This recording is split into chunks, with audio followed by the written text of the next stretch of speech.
NATO troops, led by the United States and Britain, along with the Afghan army, are planning their largest offensive ever of the Afghan war. We don't know exactly when it's happening, only that it's happening soon. Here to talk about it is Kabul bureau chief for the New York Times, Alyssa Rubin.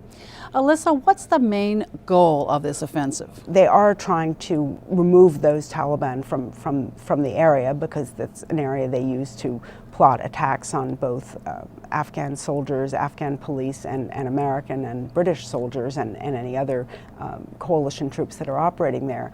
But I think it's also to show that they will not hesitate to use force in the interests of trying to drain the insurgency of its energy. And what is it about Marja? Because it's in Helmand, the leading poppy growing province, it's an area that the Taliban has funded its movement from. Now they get funds from a lot of places, but that's certainly poppies is one big one. It's also that the Taliban have been very influential in Helmand, so by removing or reducing their power there, that will have an effect and send a message that the troops are really, the joint troops are really serious about not dealing with the Taliban as a military or a guerrilla force, but only as a political entity. It's curious that it's been announced ahead of time. I mean, that's controversial, I know. It's unusual to announce an offensive and give the enemy a chance to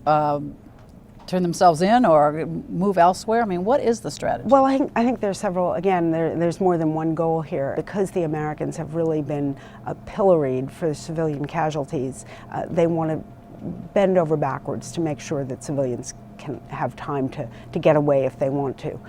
Secondly, I think, for the Taliban, too, there's a hope that some of them would filter away, would leave. First of all, that means fewer American and British casualties, probably. There'll be fewer fighters.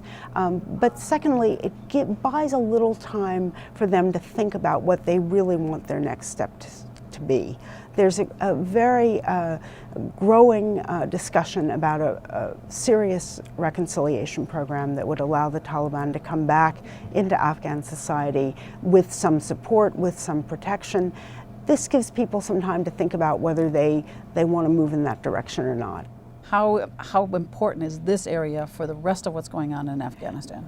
Well, I don't know that this area per se is important for what's going on in the rest of Afghanistan, but it would provide something of a model for what the coalition needs to do in order to both impress on the Taliban and on people who ally with them, that is local farmers, local landholders, that they are serious militarily, but also that they are serious about trying to change the environment and bring development to the area, make it a safe area for the population where they're not brutalized or coerced by insurgents on a regular basis, which is what is currently happening in most of these places. Alyssa, thanks so much.